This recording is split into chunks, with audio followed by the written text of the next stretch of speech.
Příjemný a úspěšný den všem našim divákům podcastu a projektu Teorie peněz. Vítám vás u dalšího dílu, speciálního dílu, protože náš host není s náma ve studiu, je momentálně v Kalifornii, slunečné Kalifornii a jeho jméno je profesor Terrance Odean. Terrance je jeden z největších odborníků na ekonomii, finance a vůbec naše chování s penězi. Nebudu to zdržovat a pustíme se rovnou do toho. Užijte si náš další díl. Welcome to Theory of Money, everybody. I'm your host, Matúš Kuchálik, and this is our next episode of our podcast show. A little bit unusual in English. For those of you who listen to our podcast for the first time, our goal is to bring financial inspiration to Central Europe, mostly to Czech and Slovak households.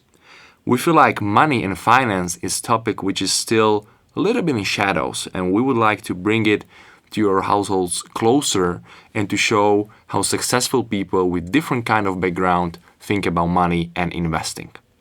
For our next show, we prepared a very special guest.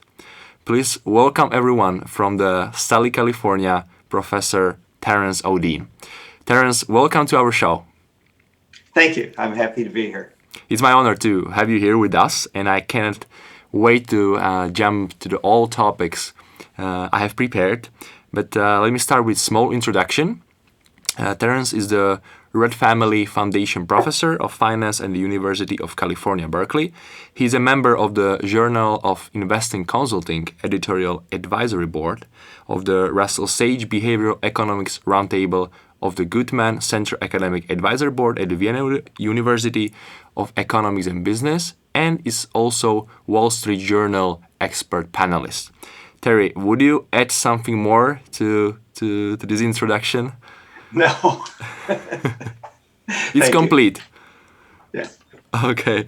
I also read that as an undergraduate at Berkeley, you have studied with judgment and decision making with the 2002 Nobel laureate in economics, Daniel Kahneman. And I also read that Mr. Kahneman convinced you to pursue PhD in finance instead of studying psychology. Is it true? Yeah. I originally wanted to get my PhD in psychology and to study judgment decision making, a field that Danny Kahneman and his research partner Amos Tversky basically started. And I went to Danny's house one morning to ask him if I could be his student. I was an undergrad at the time, finishing a undergraduate degree in statistics, but I'd taken a lot of psychology classes, including a couple of classes from Kahneman. And he suggested that I go into finance. He said that academic finance was based on this assumption that everyone was extremely rational when it came to money. And he said, look, any field that is making as a foundational assumption, assuming something that's so patently and obviously mistaken has some room for improvement. And he said, go into finance and help, other people were doing this. Richard Thaler obviously was doing so, but help introduce more reasonable models of how people make decisions. Yeah, and this is and this is our topic for also today. I have read like several of your studies regarding behavior of investors and why they are successful, why they are not, and other aspects of behavioral economics. So we will definitely get into it.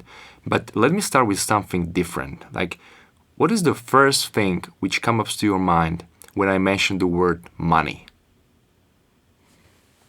The first thing that comes to my mind, I think emotions and anxiety. Mm-hmm. People get very anxious around money, and I think that's what, not so much professionally, but that's what I would associate. Yeah. Especially when you're talking about money in the big sense, like life, Yeah. do I have enough money for my retirement? That makes people very anxious. Obviously, there are some millionaires who don't worry about it.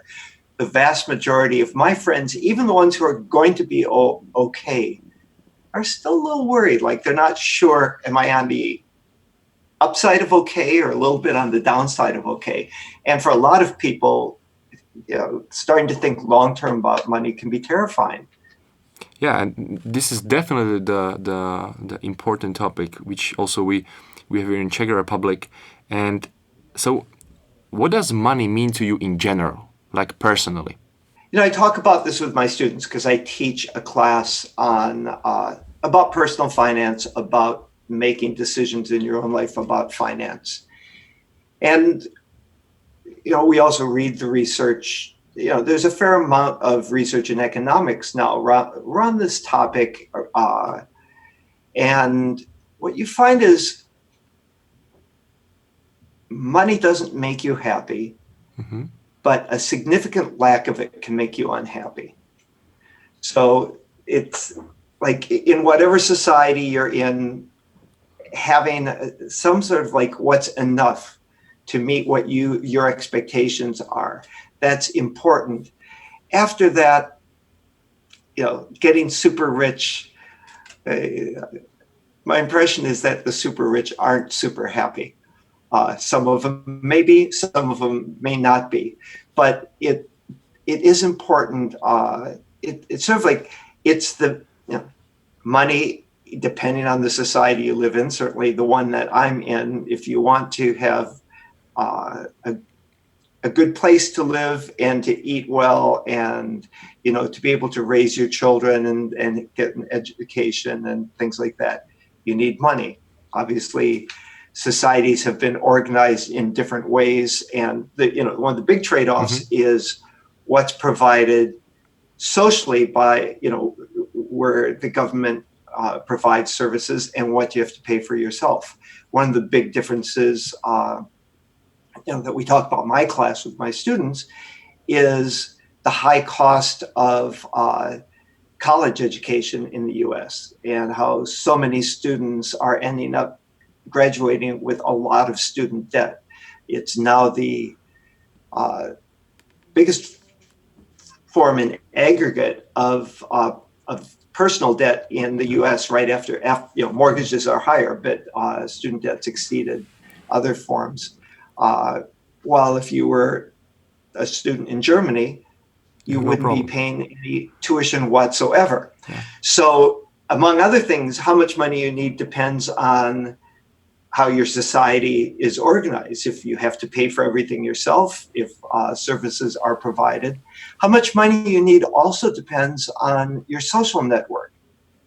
If you are living in a city alone without family members around, if I talk to my students to say, well, if you have parents who can help you out in a crisis, it's not as critical for you to have what's called an emergency fund, set of, money set aside that's liquid and available to deal with emergencies.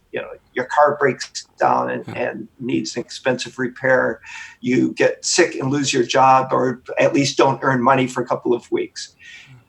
The bigger your social network, support network is, the less you have to have set aside just to take care of emergencies for yourself.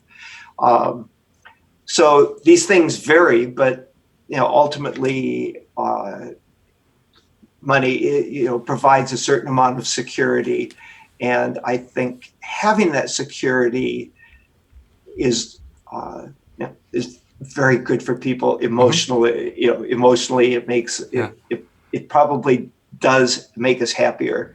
Having a huge amount of money probably doesn't make a huge amount of difference. Let me stop what you have mentioned about this college debt, which a lot of students in America or in the United States have. So in Czech or Slovak countries, we don't have anything like that. Our colleges are free.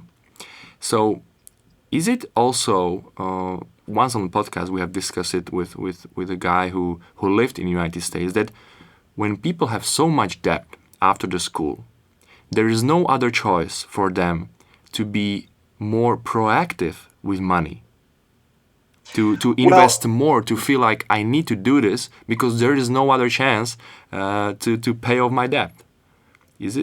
Can we think about it like that?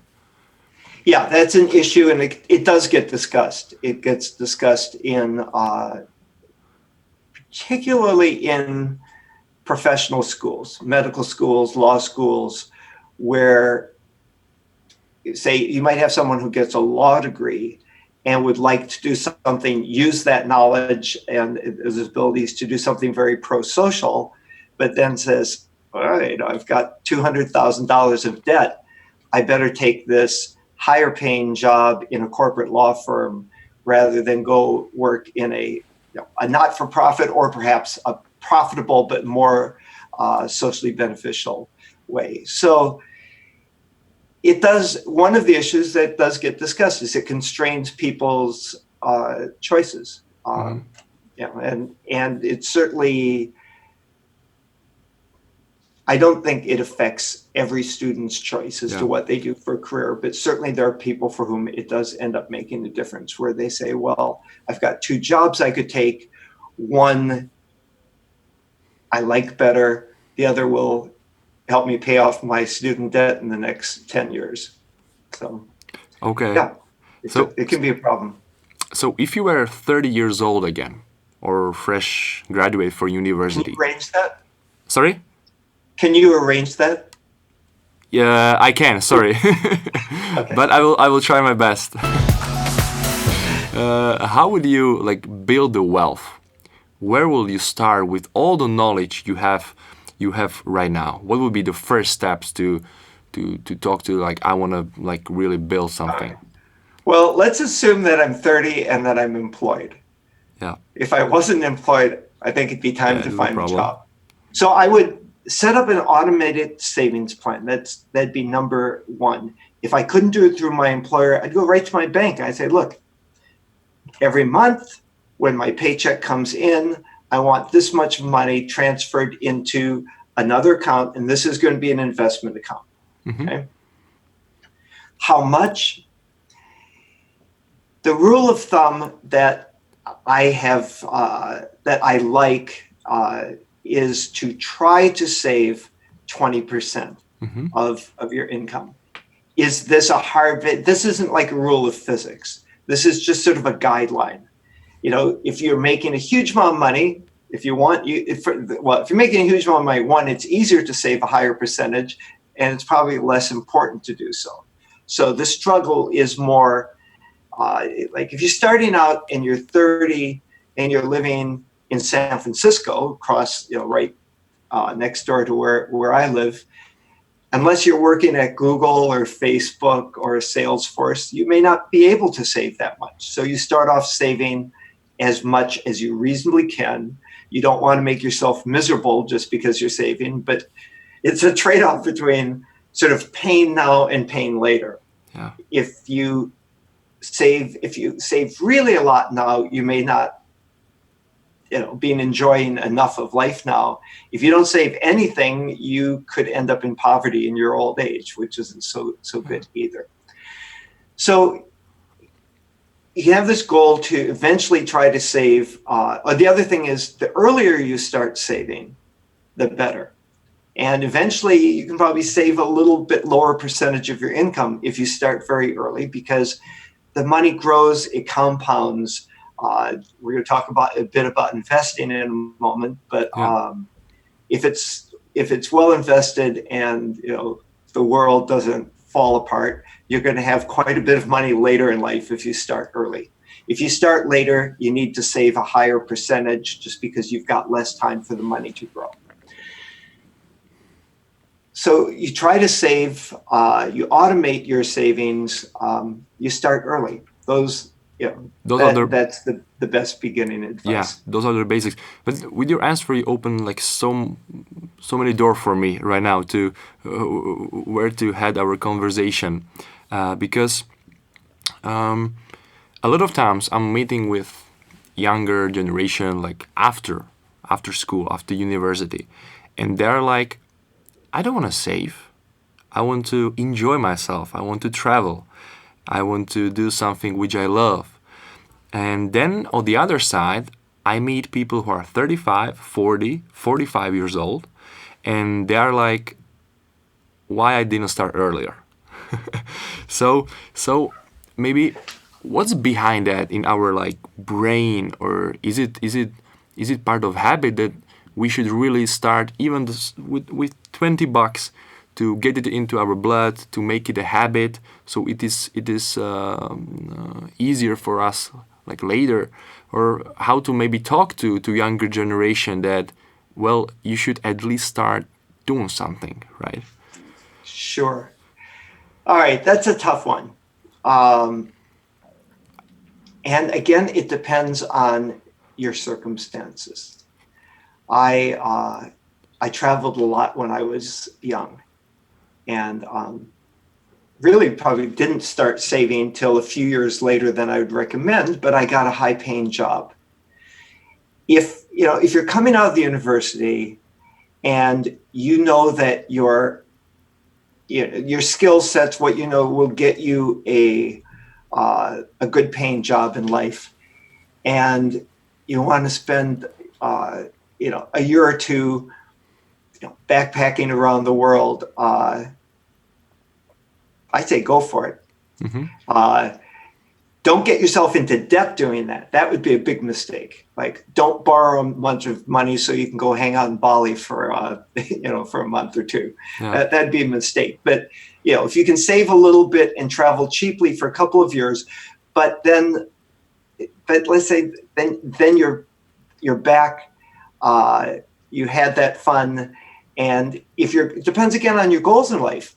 If you just want to be a backpacker living in cheap hotels all your life, you're not going to need as much money. You should still save because you're still going to get old. But if you want to have a family, own a house, and help your children get an education, things like that, you're going to have to start saving. Yeah. So if your job is going to be, if your prospects are reasonably good, you could spend a year or two, have that sort of fun. But then once you have that job, you got to start, saving some money. Yeah. And I'm not saying never have any fun again, but you can do a calculation. You can find online calculators. The math isn't that hard if you make reasonable assumptions about how your money will grow. And you say to yourself, I'm hoping to retire. I would say, maybe 70. Don't start off saying, oh, I'm going to be retiring when I'm 55. Yeah. That's probably not realistic for most people. You can make some calculations and figure out how much do you need to save during your life to maintain a similar standard of living after you retire as you have before. And one thing, if you do that calculation, you have to take into consideration things like inflation, that $1 today buys you more than $1 is likely to buy you in 30 years. So even if you're earning, say, 7% return on your investment in the stock market, very likely you're losing 2% a year to inflation. So minimum, really, right? Only, yep. Yeah. Okay. I have read recently a study which says that people who are over 65 years old, they regret, one of the biggest regrets which they have is like they didn't establish for their life emergency fund. That this is one of the biggest regret in their life. They didn't have emergency fund. So you a little bit talked about that, but why is it so important to have like emergency fund in those early years? Okay, basically,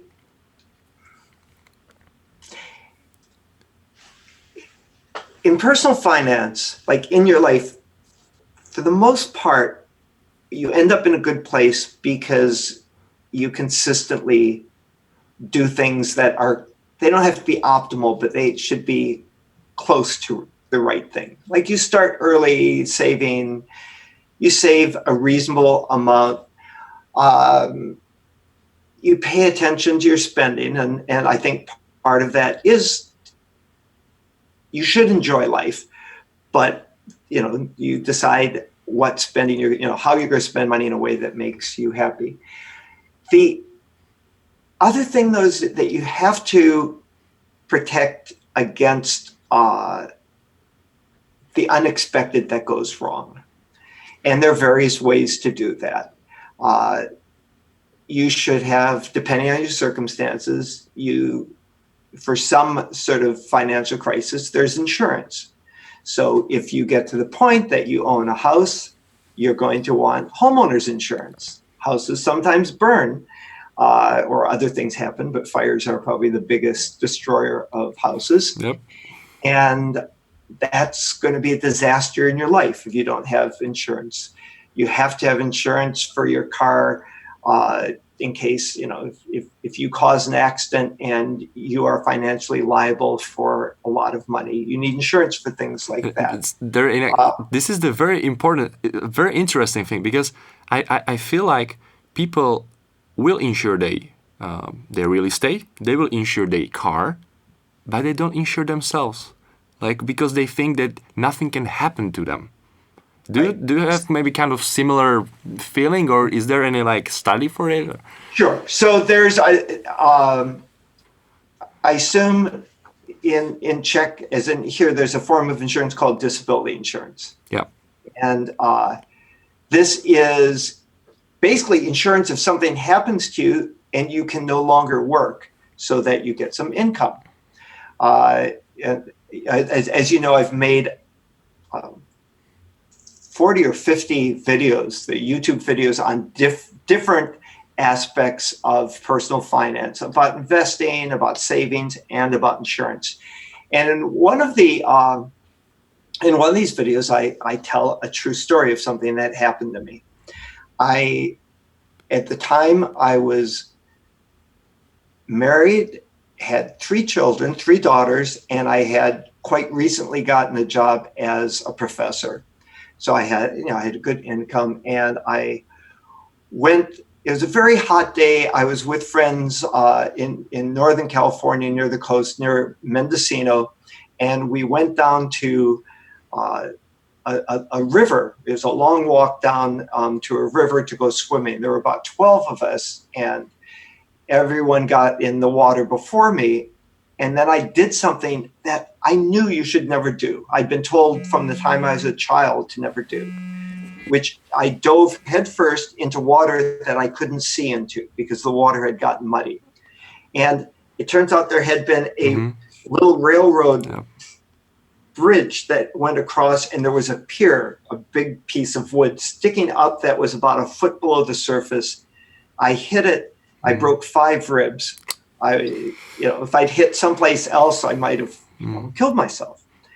A friend pulled me out of the water. I went into shock. It was 90 degrees out Fahrenheit. I started shivering.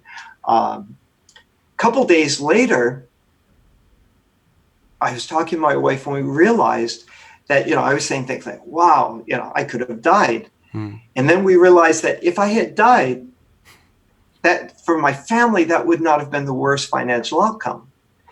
I had a life insurance policy. I had a pretty substantial life insurance policy, and we owned our home, although there's still a mortgage. But financially, my wife and daughters would have been okay if I died.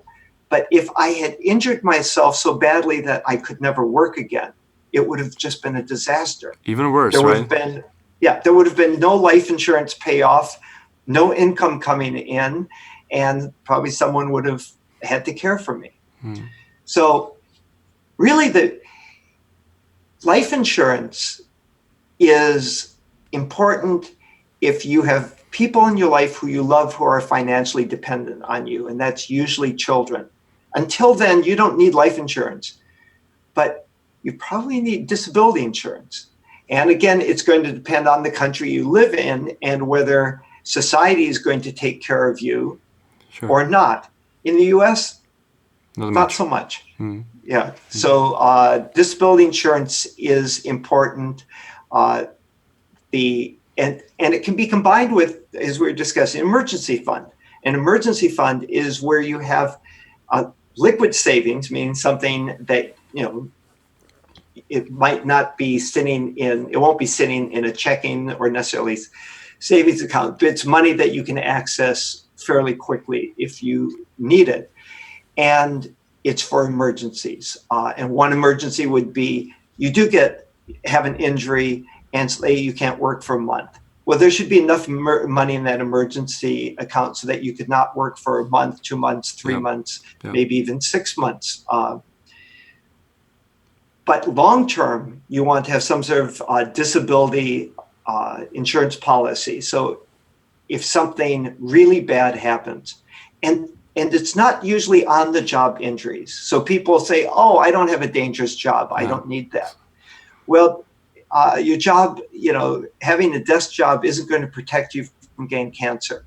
It's not going to protect you from, breaking your neck or your back when you're out on a weekend bike ride.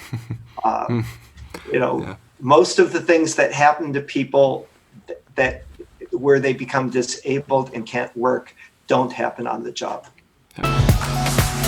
Thank you for that. You shared us with the story. I heard about kind of like examples like this a lot, but still there are plenty of people who feel like they're maybe immortal or just nothing can happen to them.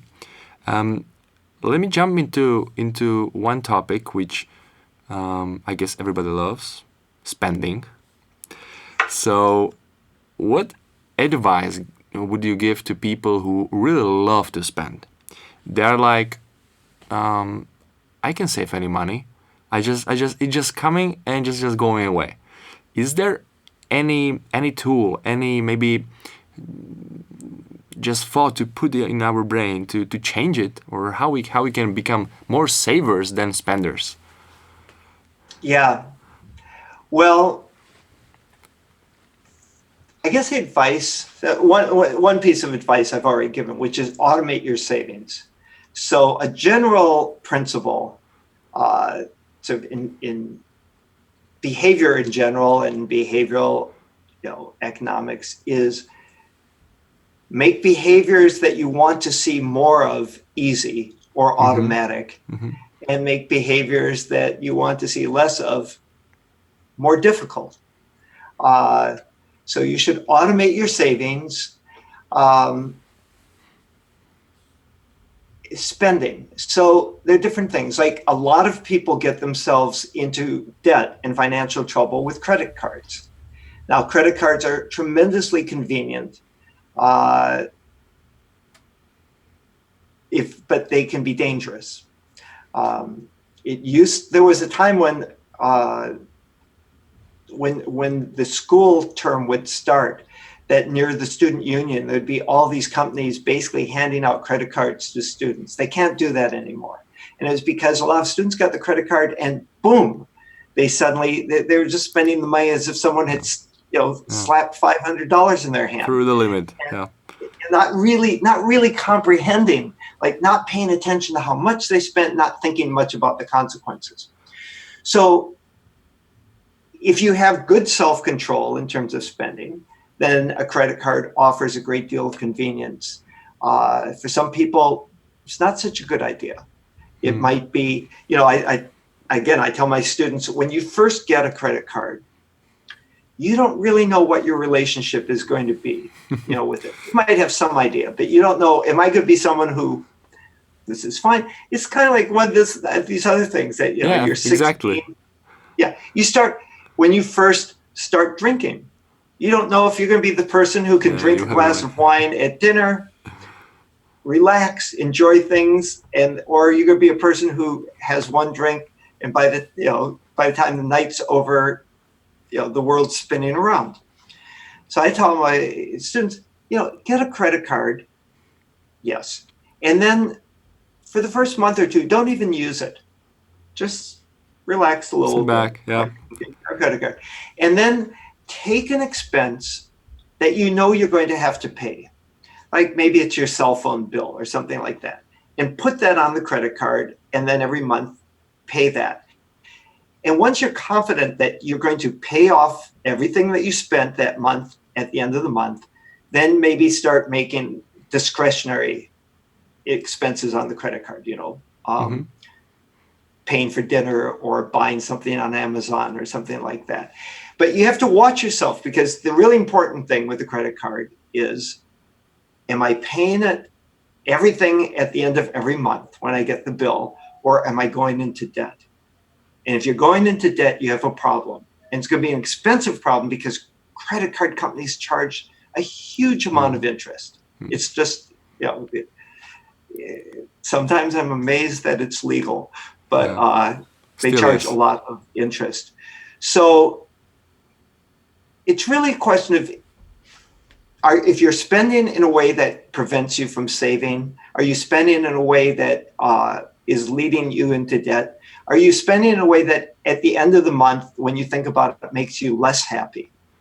Then, then you need to make a change. This is the interesting topic. Like, a lot of times I'm talking to my clients and they're like, well, I got the car of my dreams, right?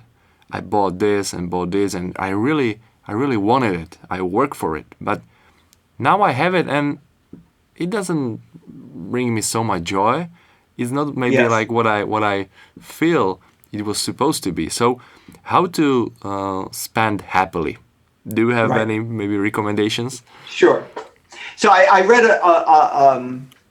a book called Happy Money, and they had some concrete suggestions based on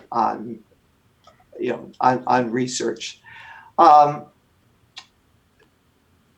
So there are a number of things. First of all, they suggest that you focus more on experiences than on buying things. And you take the example we were talking before of like people saying, I wanted to travel or something. So suppose that you're saying, my choice is I'm going to buy a new BMW, a lot of money. Yeah, I like that. Or I'm going to take a vacation and let's say go to Bali or Thailand for a month. I've always wanted to do that. I would say, buy yourself a dependable used car. Go and buy yourself a 2-year-old car, not a BMW, something dependable but not very flashy, and go take that vacation. Make sure you're still saving for retirement. But if that's your trade-off, go take the vacation. Why? Why? Because the car, yes, you're excited about buying it. You buy it. It smells like a new car for a few weeks. And then it's sort of like, it's a car, and it's really fast, but you're not a race car driver. You can't go out. I had a friend once who bought a Ferrari, which I thought was crazy. The speed limits in the US at the time, this was in the 1970s, were 55. He would get up at 3 a.m. to go on the highway so he could drive his car fast without getting arrested. It didn't make any sense to me.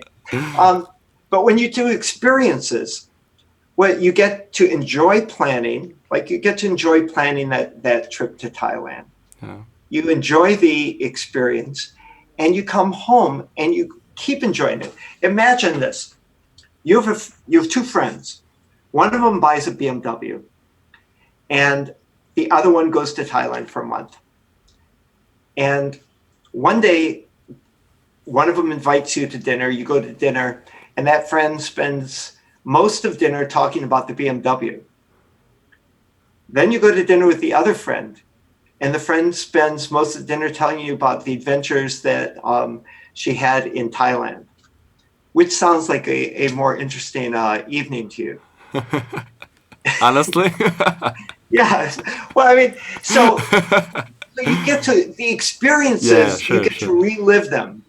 You get to tell people. Even bad experiences sometimes make good stories. You end up saying, oh, God, we went on this camping trip and it just rained like crazy. And we were freezing, but that night the stars came out and it was unbelievable, Yeah, it's richer. It's. Yeah, and it's not quite the same to say, and then I shifted from third to fourth gear. And the noise. Yeah, I got you. So that's one piece of advice. The other advice they give is, to enjoy, have like small treats that you enjoy, rather than get habituated to something. So it becomes, well, of course, I always do this. Shake it up a little bit. And one very important piece of advice that is consistent also with just general personal finance, which is pay for it in advance. If you're going to go on that vacation to Thailand, save the money. While you're saving, you can think about it. You can enjoy thinking about what a great time you're going to have. Go and take the vacation, come back, it's paid for. Don't put it on a credit card. Don't borrow money and say, oh, I owe this to myself. I deserve this trip. Yeah. Borrow money, go off, do it, and come back. And every time you think about the vacation, you think, but I still, I'm still paying for it. And also maybe the very big thing is like charities. Does it help? Yes. That's one of the other things they say is that spending money on others tends to actually increase people's happiness more than spending it on themselves. So that could be a charity. It could just be, someone who needs something. Like sometimes buying a gift for someone else makes you happier than buying the same thing for yourself. Obviously, especially if your basic needs are met, you're not in debt, you've got food to eat, you've got a place to live. Focusing a little bit on other people seems to make people happier. Okay, let's say that people got excited. They are like, okay, let me start doing something with money. I want to invest and I want to build the wealth for future. So what are the biggest risk for them in this long-term period where they can stop or where they can lose money? What are the biggest traps? All right. So if you're young and saving for the future, you need, as we discussed, you should build up an emergency fund that stays pretty liquid. What I mean by that is it's not invested in the stock market. It's not invested in real estate. It might be in a money market fund or in a savings account or someplace where you can get the money if there's an emergency. But for retirement, you don't want to save for 50 years with the money sitting in a savings account. It probably won't even keep up with inflation. So you're probably going to invest in the stock market, especially when you're young. You should be investing in the stock market.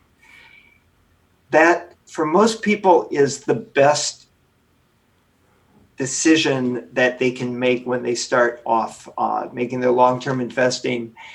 You should invest by buying low-cost mutual funds, and generally speaking, I recommend that my students buy what are called index funds. Companies, if you're in the U.S., there are many companies that sell these, but companies like Vanguard. These are very diversified. They own a little bit of a lot of companies. You can get international ones, U.S. The fees are low, and fees add up over time. The same way that saving early helps you, paying fees every year over years and years really, really cuts into what you're going to have at the end of a long period.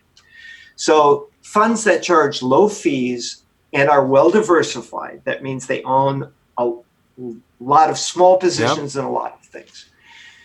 That gets rid of a number of risks. The big fee risk, it gets rid of what's called idiosyncratic risk. You bought one company and that company did really go bad. bankrupt. Yep. Right? It gets rid of the personal stupidity risk that you decide that, I know a lot. I'm going to buy this company. Overconfidence, right? I think we're going to buy futures. most individuals should not be trying to beat the market, because they're not going to, on average, they don't succeed. On average, individuals who trade actively and try to outperform the market end up underperforming.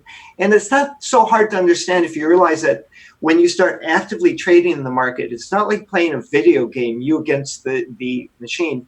It's you against professional investors who have access to a lot more resources, have more training, and are devoting their lives to, trying to win this game. So don't play the game. Buy these index funds, hold them long term. Is there risk? Yes. But the risk it's the risk that probably can't be avoided, which is the risk to the entire economy.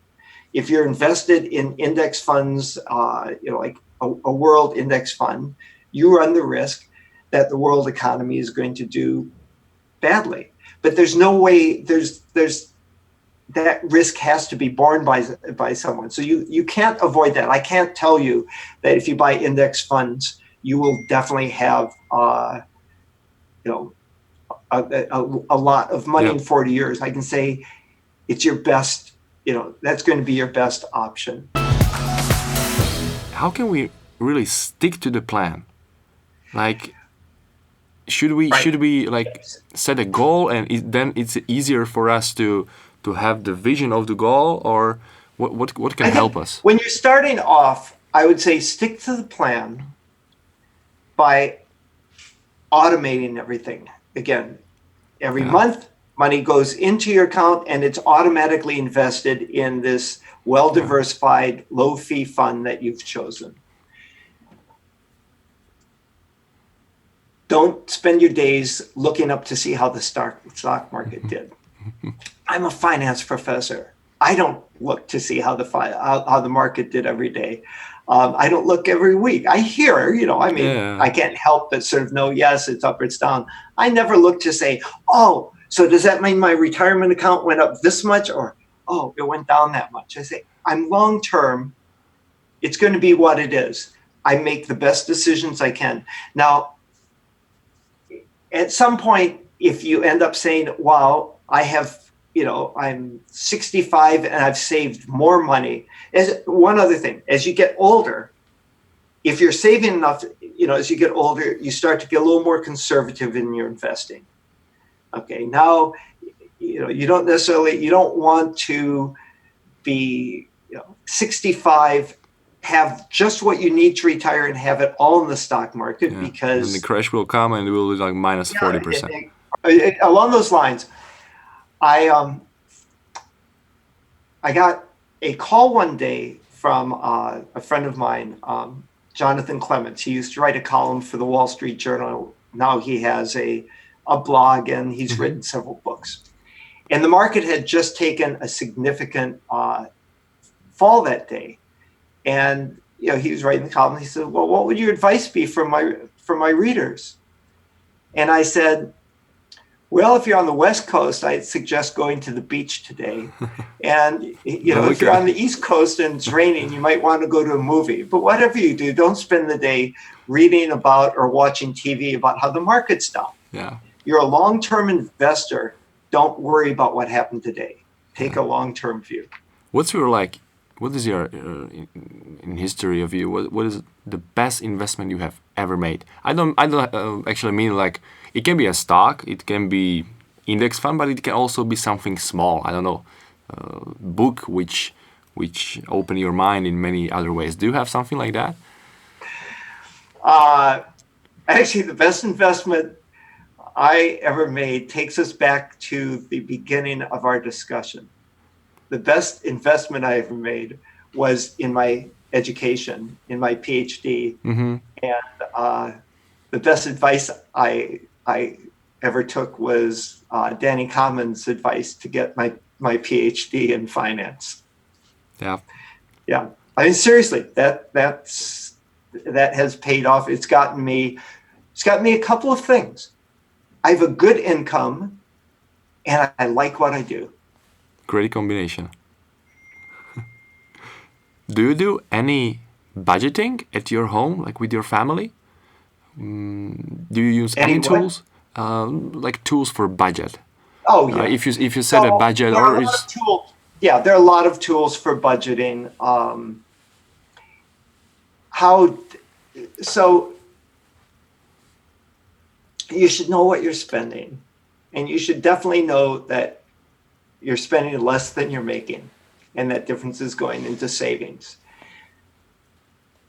There are different ways to track it, and how carefully you track it depends a lot on your needs and your personality. So I know people who can tell you in different categories what they're spending every month. And I know people can tell you, here's how much I save. I'm saving this much every month. So it's sort of like what works for you. Yeah, try to find like what works. Yeah, whatever. Ultimately, the important things are that you're getting some happiness out of your spending and security, and that you're doing enough saving.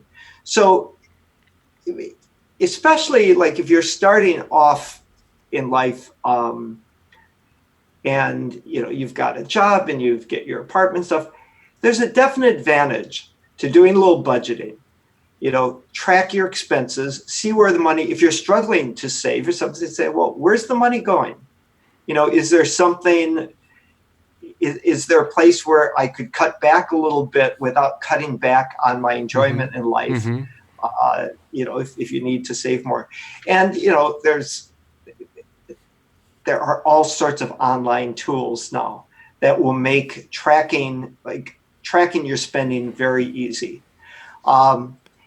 If you have a self-control problems, then there are some suggestions that are more old-fashioned. Like there's a method sometimes called the envelope method, where you take the money, you get your paycheck, you put your money in savings. That's really important. Sometimes people say, use the phrase, pay yourself first. So you put the money in savings, you pay your rent, and then let's say you pay all those things that you have to pay every month.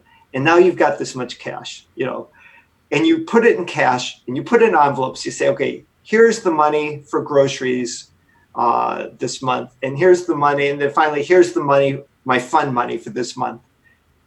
And you spend it as cash. And the thought is that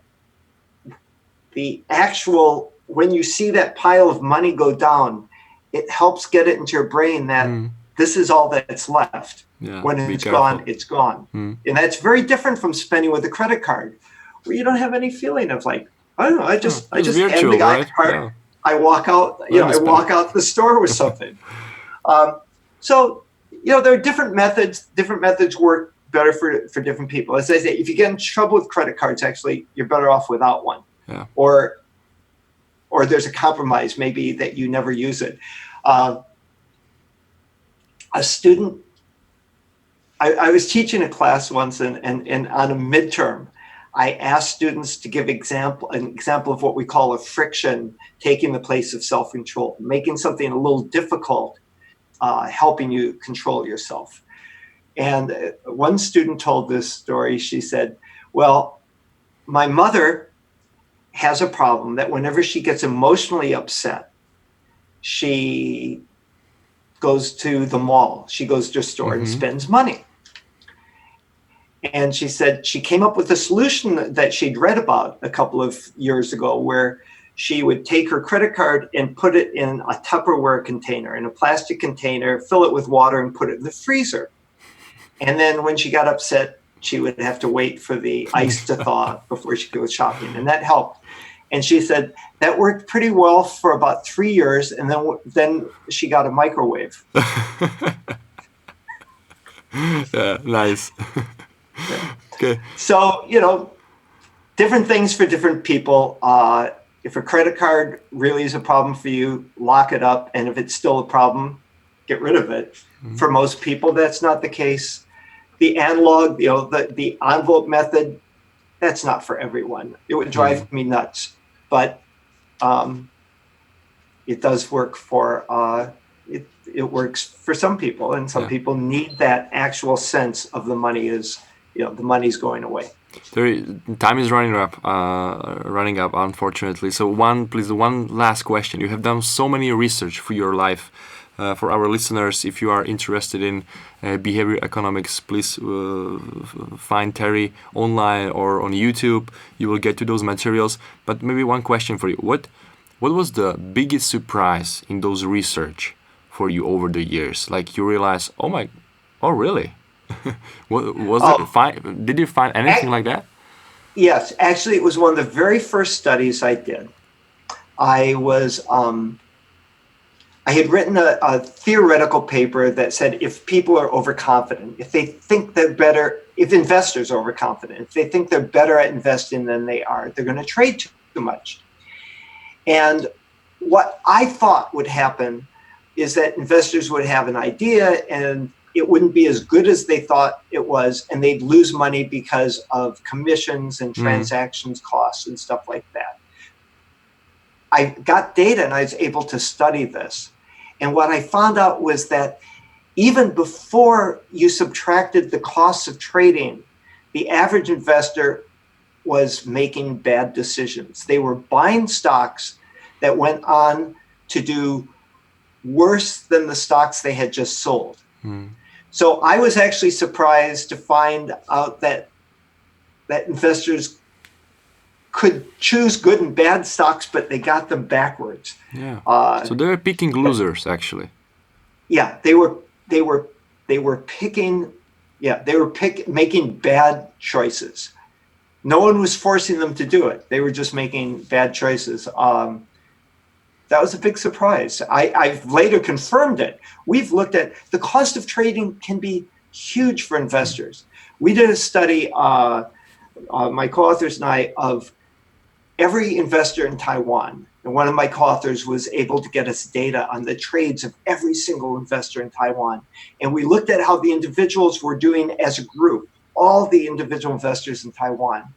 If you looked at their choices, the stocks they bought and sold, if you looked at their market timing, when they put more money in and took money out, if you looked at the commissions, and then there's also a transactions tax in Taiwan, and you added up the cost of trading compared to just sort of buying and holding for the period, it was costing the investors as a group about 2% of GDP. It was huge. It was lowering the return on their portfolio by, I think it was 3.7% a year, which is huge. So the big surprise to me is how much damage you can do to your own long-term investing by thinking you know more than you do. Terry, thank you very much for your wisdom, for your experience, for your thoughts. I hope we will get back to each other maybe in future. We will do another podcast or another show. I'd be happy to. I wish you the best in your professional and personal life to California. And one more time, thank you very much. All right. Thank you. Bye. Bye-bye.